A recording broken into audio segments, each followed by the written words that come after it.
নমস্কার। এই শীতের মধ্যে তোমরা সবাই কিরাম আছো? আর যেটা পরিমাণে শীত পড়িছে, সব লেপ কম্বলের মধ্যে বসে থাও আর পিঠে পায়েস খাও বেশি বেশি এরে। এই যে আমার মা পিঠে বানাই দিচ্ছে, সুশি পায়েস বানাবে, তাই আমাদের এই যে দুই খুদিয়ে শিল্পী সাহায্য করতেছে মার সাথে। মা কি তাড়াতাড়ি সুশি কাটতে দেখিস, এই সুশি যদি আমি কাটি তাই এখন শীতের বেলা তো 4 ঘন্টা 2 ঘন্টা কম বেলা, এই বেলার একটা বেলা আমার লাগবে, কিন্তু আমি তো অত তাড়াতাড়ি পারিনি। তাইতে করলাম মা আমি যদি সুশি কাটি তাহলে কিন্তু আজকে আর খাওয়া হবে না, তুমিই কাটো। তো মা তাড়াতাড়ি সুশিগুলো সব কাটিয়ে দিচ্ছে আর আমাকে খুদিয়ে শিল্পীরাও কাজ করতেছে। তারা যদি কোনো কাজে হাত না লাগায় তা কাজের শেষই নামে না। এবার এই যে কুলি বানানো হচ্ছে, কুলিগুলো ভালো গোল গোল করে বানাই, ওর মধ্যে নারকেল আর গুড় দিয়ে বানানো যে পুর, সেই পুর দিয়ে দিয়ে কুলিগুলো ভালো করে যে যেরম পারো সেই ডক এরিয়ে বানাই নাও।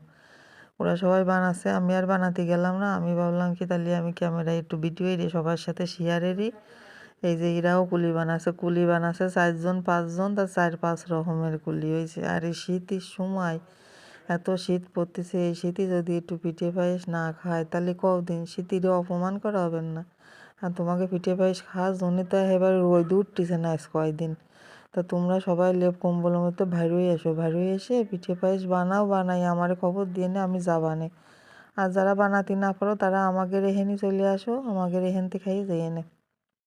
আমরা এই যে ব্যবস্থা হারিয়েছি, সুশিগুলো সব কাটা হয়ে গেছে, তারপরে কুলিগুলোও বানানো হয়ে গেছে। এবার রান্নাঘরে জাতীয় এই দেখো কত রকমের কুলি হয়েছে, যত রকমের মানুষ তত রকমের কুলি হয়েছে। এবার এই যে কড়াইতে দুধ দিয়ে এনেছি 2.5 কেজি, দিয়ে দুধের মধ্যে তেজপাতা গুড় আর এলাচের গুঁড়ো দিয়ে ভালো করে জ্বালাই নিচ্ছি। আবার একটু পাটালিও দিচ্ছি আর চিনিও দিচ্ছি। চিনি মিষ্টি এটা তোমার স্বাদ মতো তুমি দিয়ে নে। তুমি যদি বেশি চিনি খাও বেশি দিবা, কম খালি কম দিবা।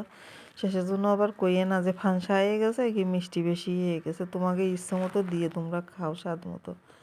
আর একটু বেশি এরে জাল দিয়ে নিয়ে 20-25 মিনিট এইটা ভালো করে ফুটোই না। দুধটা যত জাল দিয়ে হবে তত এতে স্বাদ হয়।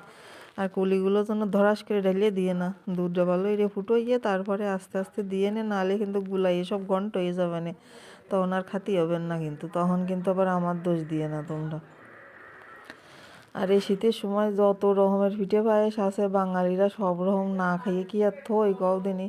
বাঙালি বলে কথা, একটা বছর বসে থাকে শীতের অপেক্ষায়, শীত আসবে আর একটা করে সেই ঠিলের মধ্যেতে পিঠে পায়েসের রেসিপি বাইরে আসবে আর বানাবে আর খাবে।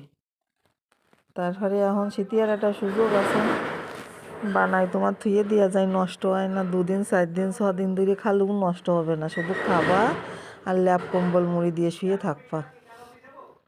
এই যে ভালো এইগুলোর মধ্যে ডালিয়ে দিয়েছি, ডালিয়ে দিয়ে বেশি কিন্তু নাড়াচাড়া এরা যাবে না, হালকা আছে হালকাভাবে নাড়াচাড়া দিবে, নাহলে কিন্তু সব ভাঙে ছিঁড়ে যাওয়ার ভয় আছে। এই যে জ্বালাই নিয়ে চলে আইসি, পরে আর বেশি জ্বালাতে হয় না, রান্না একেবারে ওকে।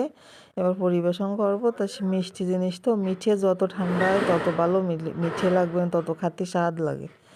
এই যে আমার বাবাটা বলতেছে একেবারে রান্না ওকে, এবার সব প্লেটে পরিবেশন করে দেবো। সবাই চলে আসো, তোমরা যদি খাতে চাও এক এক করে সব চলে আসো, একসাথে সবাই শেয়ার করে খাবানি। মেলা রান্না হয়েছে,